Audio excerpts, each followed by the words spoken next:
You have all clicked on this video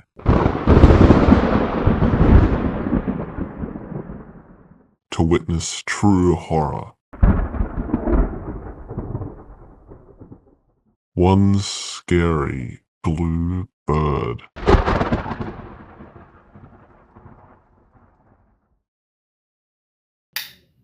Anyway, happy spooky month, everyone. Thanks to this person here for the epic Halloween profile pic design, and all of these people for their art submissions from my Discord server. Everyone in the world knows what Twitter is. Everyone watching this video, hopefully, knows what Omori is. And of course, everyone who knows their way around the internet knows what cancel culture is. If you've been living under a rock, cancelling someone on the internet means to stop supporting someone on the internet and usually attempt to convince others to also withdraw their support of that person. Some people who get cancelled genuinely deserve to lose their fan base for their actions, such as J.K. Rowling due to her transphobia, and Shane Dawson due to literally everything that's problematic on the internet. On the other hand, however, there are many people who don't deserve it but are cancelled anyway, such as Docky Doodles, the lead artist of the now defunct Mid-Fight Masses Friday Night Funkin' mod.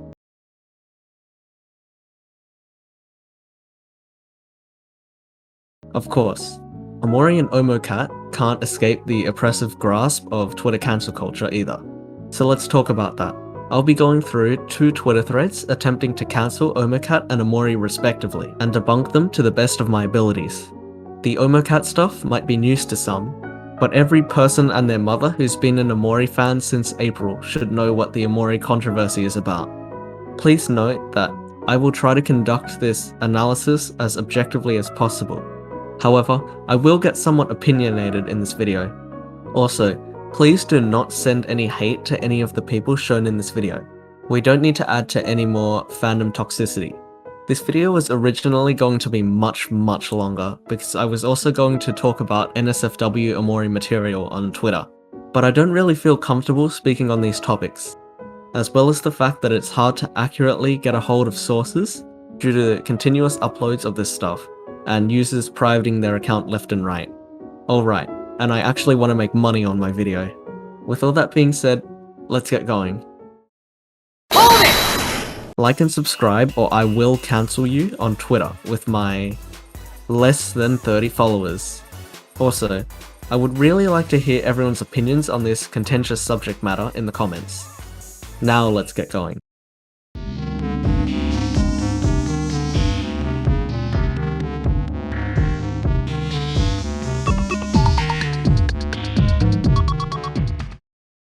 People are probably going to ask, so I'll quickly touch on the controversies involving Pedro Silva, aka Slime Girls, the main composer of Omori's OST. There were accusations of abuse of past partners, all of whom were Eastern Asian women. I couldn't find much on the topic, but in short, Silva denied the rumors alleged against them on the 24th of December 2020, one day before Omori was released. Posted an apology 3 days later, and another document on the same day saying words which in some roundabout way attempted to explain their actions. Since then, there has been no activity on Silva's official Twitter account or their Slime Girls account. I don't want to go too in depth with this because the issue has basically already been resolved, with Silva's apology effectively proving the allegations against them. Anyway, let us get on with the Omocat discourse.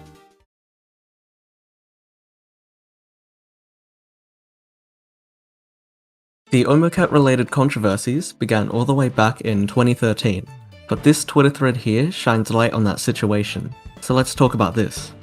I believe the 16th of February 2021 was the first time someone tried to cancel Omocat since the release of Omori on the 25th of December 2020. Please note that there is a lot of incriminating evidence outside of this Twitter thread that I can't really refute, but I only want to focus on this thread which is actively trying to cancel Omocat. I'll elaborate on that point later on. This tweet was made by a user named Valzong Burn, in which she attempts to point out a variety of issues with Omocat, especially in relation to aspects of Omori. I'll be going through the thread from top to bottom, examining each part to the best of my abilities. Firstly, Balzong mentions that Omocat's original character, Omori Boy, was shown in the original comics watching yet in the game Omori, he is portrayed as a 12-year-old. Balzong argues that Omori Boy, a character who watches adult material, shouldn't have been rehashed as a younger child. My response to this is... what? Nowhere in the game is it shown or even implied that Omori watches or does the thing people do when they watch it. Furthermore, Omori Boy is probably an adult, evidenced by certain scenes in which he is drinking alcohol. So there may be a big age gap which basically roots Omori as an entirely separate character from Omori Boy. And ultimately, what does it matter if the game character is younger than the comic character? 12-year-olds are still capable of doing the stuff shown in the comics. It's not like you'd have to be a certain age to do that kind of stuff. Balzong goes on to provide more evidence of bad things Omocat did in the past. The first one is a link to a Twitter thread which has since been deleted, but the second one is a link to a Tumblr article in which a user named Katsune Heroes outlines Omocat's controversial Shota merch. This Shota stuff was the subject of that 2013 controversy I mentioned previously, which was sparked when Omocat designed and released this shirt here. As you can see, the character portrayed here bears a striking resemblance to Omori, with the word Shota written underneath. Now, I don't speak Japanese, but I believe the word Shota in Japanese refers to a young pretty boy, usually of age 13 or younger. Nowadays, however, the term Shota has been stigmatized to be short for Shota-kon, or attraction to young pretty boys, which is very, very different to the other definition. A lot of people mention that Shota was never an innocent term and was always a reference to Shota-kon, but I don't believe this is true. If you search up the Japanese word kon, it is a suffix meaning sexual attraction. So Shota-kon means attraction to Shota. So that means Shota is only part of the word Shota-kon and not synonymous with it. Alright, and do you want to see the most decisive proof? This website right here outright states that Shota is different to Shota-kon. Anyway, this Tumblr article also states that Omocat did not apologize for the shirt design and instead posted this defensive tweet. Kitsune Heroes uses this tweet to prove that Omocat is a liar, but I don't want to say it again. Just rewind to this timestamp and rewatch this part. Also, I don't know why people are calling her a scammer and a racist. But anyway, back to Balzong's Twitter thread. She says that Omocat spent over $200,000 of Kickstarter funding on shirt printing costs and down payments for her house. But she also says she has no receipts to prove this, just that she heard about it. Well, Balzong, I heard that Omocat spent all of the money on the game and actually had to draw extra funding from her merch business. And unlike you, I have sources, however unreliable they may be. And even if Omocat spent the Kickstarter money on her merch store, I have seen people say she used the money to make merch to fund the game. Sure, the fact that Omocat rarely communicated with her Kickstarter backers was very suspicious, but I don't think she would have spent literally all of her Kickstarter money on a down payment for her house, while still supporting her dev team, her merch business, and producing a lengthy, high-quality game like Omori. Balzong's next piece of evidence relates to Pedro Silva, so I'm not touching this part with a 10-foot pole. Balzong then provides a series of screenshots of various tweets sent out by Omocat in response to backlash regarding the Shota merch. These tweets feel as though they were taken severely out of context, however. I think now is the best time to bring out my trump card, my Uno reverse, my decisive evidence. This is, of course, the immense hypocrisy present on Twitter. If stuff like Omocat's alleged Shota-con is not okay, then why are people not so quick to cancel stuff like Rule 34 of underage characters? And why does it seem like Lolicon is somehow more acceptable than its male counterpart? No one seems overly concerned about that. On one hand, you have an ambiguously named t-shirt and some questionable tweets. And on the other hand, you have fan art sexualizing Sunny, Mari, Kel, Hiro, Basil and Aubrey, yet only the former stuff is copping flack. It's such a ridiculous double standard. These things should be treated on the same level. Either all involved parties are to blame, or none of them are. There's no middle ground where only the famous person gets in trouble. What I'm trying to say is, why are there people making threads trying to cancel Omocat, but not doing the same to cancel people who make R34 art like this? Now would be a good time to mention Omocat put out an apology about a year after she released the t-shirt design. TLDR, she explains that at the time of making the shirt, she didn't know that the word shota was so closely linked to attraction to young boys, and that she doesn't condone the P word in any way. She concludes the post by stating that she is removing the shota merch from her merch line to avoid further confrontation. Anyway, Valzong finishes the thread by linking another user's images of deleted tweets by Omocat, which are supposed to prove that Omocat knew about the shota stuff before she made her apology, thus making her a liar. But no. There was a year-long gap in time between releasing the shota merch and posting the apology. She could have realized her error during this time period but not posted the apology yet. Also, let's see here. All caps makes this tweet seem sarcastic and therefore taken out of context. This tweet is obviously a joke about people being mad at her shirt design, and with these two tweets, people would obviously take issue with the merch design even if the term just meant young pretty boy. Once again, I will reiterate. Omocat is most definitely guilty of doing certain bad things, the most egregious one being keeping her Kickstarter backers out of the loop for almost the entirety of Omori's development timeline and almost having a class action lawsuit filed against her because people genuinely thought she had scammed them. Heck, maybe she does indulge in Shotokan, but I don't think anyone will know decisively. Even so, it was a whole 7 years ago when this stuff happened. And, as many replies to Valsong pointed out, people can change over that long period of time. In her apology all those years ago, Omocat stated that she never intended to condone the P word in any way, and she also stated that she has never made any sexual art in her entire life. Finally, let's think about this logically. Why in the world would Omocat create merch with the intent of promoting P word? It doesn't make any sense unless she was actively trying to get people mad at her, which is obviously not the case. So why were people trying to cancel Omocat? I don't know, maybe they genuinely wanted to spread this information to raise awareness. I like to think that that was what Valzong Burnt was trying to do. But looking over this information again, she seems very misinformed or really just wants to stir up trouble. I hate how there's basically a whole subculture of Twitter in which people just dig up old tweets from famous people with the sole purpose of cancelling them. That's what almost happened to people like VivzyPop, the creator of Hazbin Hotel and Hell of a Boss. But anyway, let's stop talking about Omocat and start talking about Omori. Now sit down by the fire, children, for I will be telling you the ancient tale of the Ranbu Omori saga. You all know the story, but allow me to recite it. In the year of 2021, sometime in April, popular Minecraft YouTuber Ranbu, also known as Friend of Dream number 8, was going to play Omori, as per some arbitrarily large Twitch sub-goal. And for the first time ever, Omori was actually trending on Twitter, but it was all for the wrong reasons. A Twitter user named Wakkosystem, I'll just call them Ren from now on, decided it would be a fine idea to make a Twitter thread trying to convince Ranbu not to play Omori based on some very poor arguments. So let's deconstruct this thread.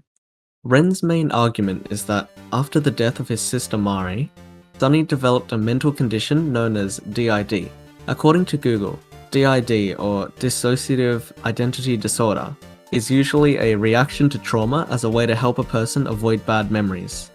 DID is characterized by a presence of 2 or more distinct identities.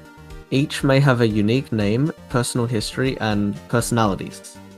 Ren argues that Omori is an alter ego developed by Sunny due to his trauma. I can see how people may misinterpret Omori as an alter ego, since he is the only player-controlled character other than Sunny, as well as being a representation of a past version of Sunny in Headspace. Heck, even Funkopedia, a wiki for Friday Night Funkin' mods, calls Omori an alter ego.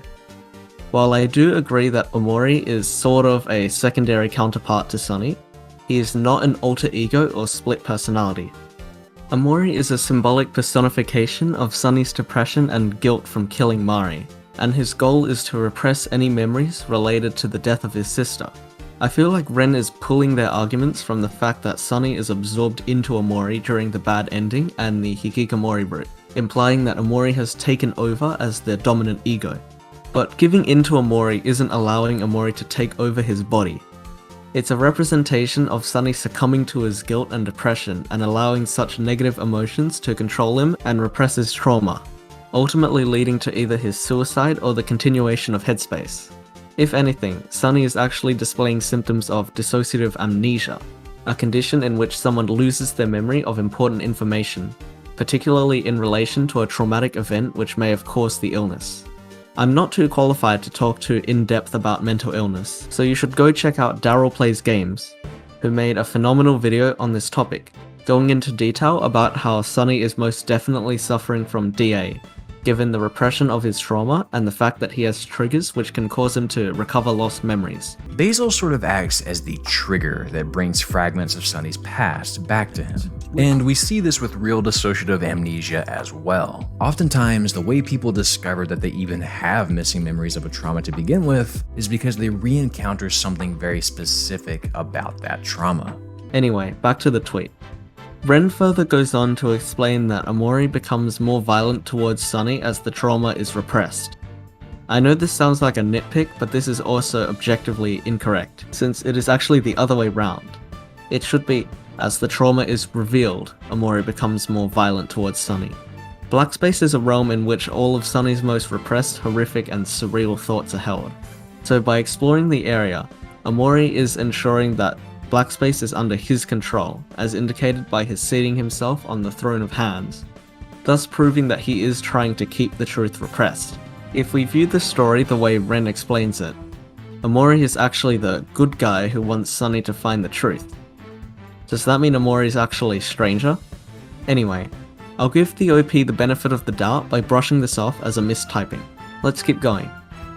For the rest of the thread, Ren continues his argument, stating that Omori is basically an evil alter ego of Sunny, which is a highly stigmatized issue in the media, ultimately coming to the conclusion that the game is ableist. One more thing. Apparently at first, Ren was deleting replies correcting him because... I don't know why. Why would you stop people from correcting you unless they were saying something particularly egregious? Alright, I need to calm down a little. That outburst was a little irrational. I just want to say that I'm not trying to undermine any mental health issues in any way, especially since Wakkosystem has admitted that they are a system. I am just trying to state the facts as they are, and offer my own logical counterarguments against them. A lot of stuff ensued due to this thread. Omori Twitter rose up to bomb the replies, Omori Discord erupted into a panic for some reason, and of course, people started talking about it on YouTube. There was a video by Pan-Fried Pork Bun, which was made the same day as the tweet, and provided some really good coverage for such an impromptu upload. A few days after their initial tweet and due to intense backlash, Ren made a response thread trying to justify their arguments, by first saying that the original thread wasn't trying to attack Omori Twitter, which, sure, I can understand. This was only made to reach out to Ranbu, but why would you make a thread so filled with misinformation and not think Omori fans would find out? Also, as far as I could see, most people were not threatened because Ren was against the game. People were threatened by the amount of false information being spread and the number of potential new Omori fans who were turned off by said information. Ren also said that they never claimed the game was about DID or OSDD, only pointing out the similarities. However, if Ren was only pointing out the similarities, why does the thread continue under the assumption that Sunny does have DID? Ren is basically saying, Sunny has issues similar to DID. Omori is ableist because the character Omori is an alter ego. Therefore, Sunny has DID. Do you see the contradiction? Ren goes on to say that they never said that DID was what the game was about, which doesn't make any sense. Like, Sunny's mental health is the key focus of the game's narrative, so technically, the claim is being made that DID is what the game is about. Ren ends the thread by saying that they were addressing the issue to stop a streamer with a large fanbase from playing the game, especially since the fanbase has a history of plural phobia, or hatred of people with mental conditions such as DID or OSDD. At this point, I can come to understand the intentions behind Ren's actions.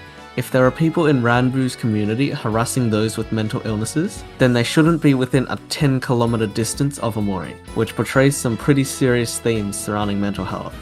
One major issue with this whole response though, Ren has basically conceded that they were incorrect, but they still haven't deleted the original thread, which is quite weird. They said the thread was made to state the issues which they thought would arise if Ranbu streamed the game, but it has been proven by countless replies that the points are completely incorrect. So why keep the thread up? My theory as to why Wakkosystem made the original thread? I personally think they had good intentions. I'd like to think they were just trying to stop pluralphobic harassment. However, their methods of preventing said harassment were completely wrong. Personally, I don't think this person has played the game before, and only looked at the Wikipedia synopsis as their research based on some of the incorrect information. What I'm really angry about is that there were so many people who genuinely believed what Ren was saying and were turned off from playing the game. But there is a much bigger issue than that. I would now like to address an issue I've spoken about before. Goddamn Gatekeeping. Some people were very gracious in correcting Ren's mistakes, and some people were not so kind. I don't understand why people are aggressive to this extent. Sure, I was really angry when I first saw this tweet. It was spreading a ton of misinformation which could have thoroughly painted the entire Omori community in a bad light. But of course there were some people who had to go one step further than polite objections, and swoop in like goddamn vigilantes to defend their beloved game. There were people insulting Ren, there were people using profane language, and there were some fans who were ironically agreeing with his points because they thought it would deter people from playing Omori.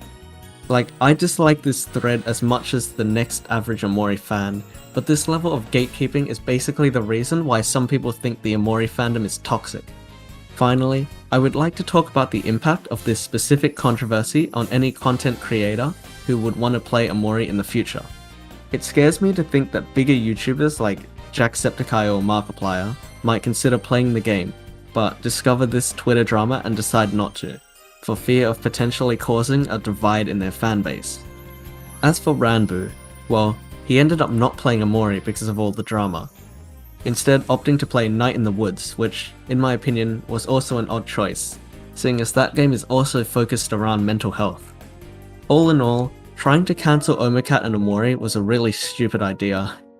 I hope I've painted somewhat of a decent picture of how the drama with Omocat is largely misinformation, and even if the allegations are true, it's been 7 years since the controversy, so there's little purpose in bringing it up in freaking 2021.